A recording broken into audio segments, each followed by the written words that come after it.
ইমাম আহমদ ইবনে হাম্বল রাহিমাহুল্লাহ ছিলেন 10 লক্ষ হাদিসের হাফেজ, এরপরেও জনগণ মেনে নেয়নি।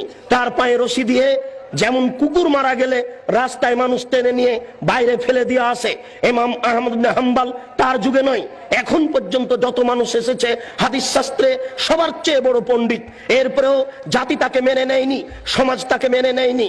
তার পায়ে রশি দিয়ে রাস্তায় টানা হতো, তাকে পিটানো হতো। ইমাম আহমদ ইবনে হাম্বলের মতো মানুষ জাতির কাছে সম্মান পেলেন না। আমরা জাতির কাছে সম্মান পাই বুঝতে পারি না। বুঝতে হবে আমাদের প্রচারের ত্রুটি রয়েছে। হক বড় তিতা, যা কালকে বলছিলাম। জাতি কেন সম্মান করে, জাতি কেন মূল্যায়ন করে? কই কেউ তো ইট মারে না, ঢেল মারে না, পাটকেল মারে না, সম্মান সহকারে খেতে দেয়। সেই জন্য তো আপনাকে গতকালকে আমি শোনাচ্ছিলাম যে আখেরি মোনাজাতে আপনি হাত তোলার পূর্বে এইভাবে একটু বলুন, তাহলে বুঝবো আপনি হক কথা বলছেন। বুঝলাম আপনি বড় কাজ করছেন, বুঝলাম আপনি বড় হুজুর, অনেক দূর থেকে এসেছেন, আমেরিকা থেকে এসেছেন, লন্ডন থেকে এসেছেন, সৌদি আরব থেকে এসেছেন। আপনি টুঙ্গির আখেরি মোনাজাতে অংশগ্রহণ করবেন, 1 ঘন্টা আপনি মোনাজাতে থাকবেন। সারা পৃথিবীতে মানুষ টিভি চ্যানেলে আপনার মোনাজাতে অংশগ্রহণ করবে। সেই টুঙ্গি থেকে নিয়ে মতিঝিল পর্যন্ত মানুষ একাকার হয়ে আপনার মোনাজাতে অংশগ্রহণ করবে। দেশের নেতা নেত্রী এই মোনাজাতে অংশগ্রহণ করবে। হুজুর আপনি একটু হক কথা বলুন না, আপনি বলুন।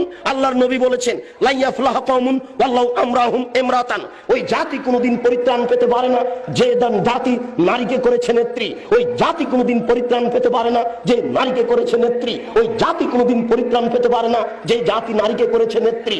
আপনি বলুন দোয়া করার পূর্বে আল্লাহ রাসূল বলছেন আলী লা তাদুতিম সালান ইল্লা তামাসতাহু ওয়ালা কাবরান মুসরিফান ইল্লা সাওয়াইতাহু। আলী তুমি ছাড়বে না কোনো উঁচু কবর, সবকে ভেঙে সমান করে দাও। আলী তুমি ছাড়বে না কোনো ছবি মূর্তি, সবকে ভেঙে একাকার করে দাও। আপনি এই বক্তব্য দেওয়ার পরে এবার হাত তুলে দোয়া করুন, দেখা যাবে কত নেতা নেত্রী আপনার দোয়াতে অংশগ্রহণ করে, কত জনগণ আপনার দোয়াতে অংশগ্রহণ করে।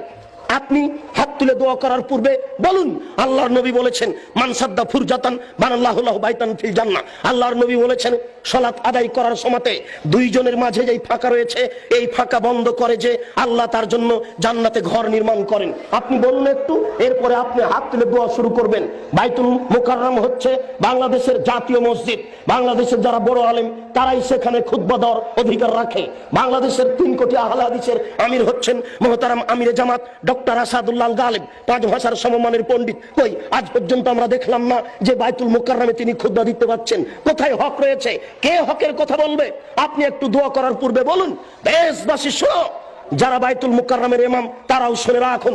আল্লাহর নবী বলেছেন মান সাদ্দা ফুরজাতান বানাল্লাহু লাহু বাইতান ফিল জান্নাহ। যেই ব্যক্তি দুইজনের মাঝের ফাঁকা বন্ধ করবে তার জন্য আল্লাহ জান্নাতে ঘর নির্মাণ করবেন।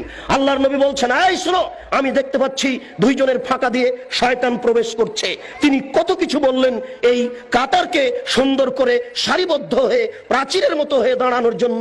আর বাইতুল মুকাররমে গিয়ে দেখি, অন্যান্য মসজিদে গিয়ে দেখি একজন 1 হাত সামনে আছে, 1 হাত পিছনে আছে, কোন জায়গাতে 2 হাত ফাঁকা আছে, 5 হাত ফাঁকা আছে, এইভাবে সালাত শুরু হয়ে যাচ্ছে।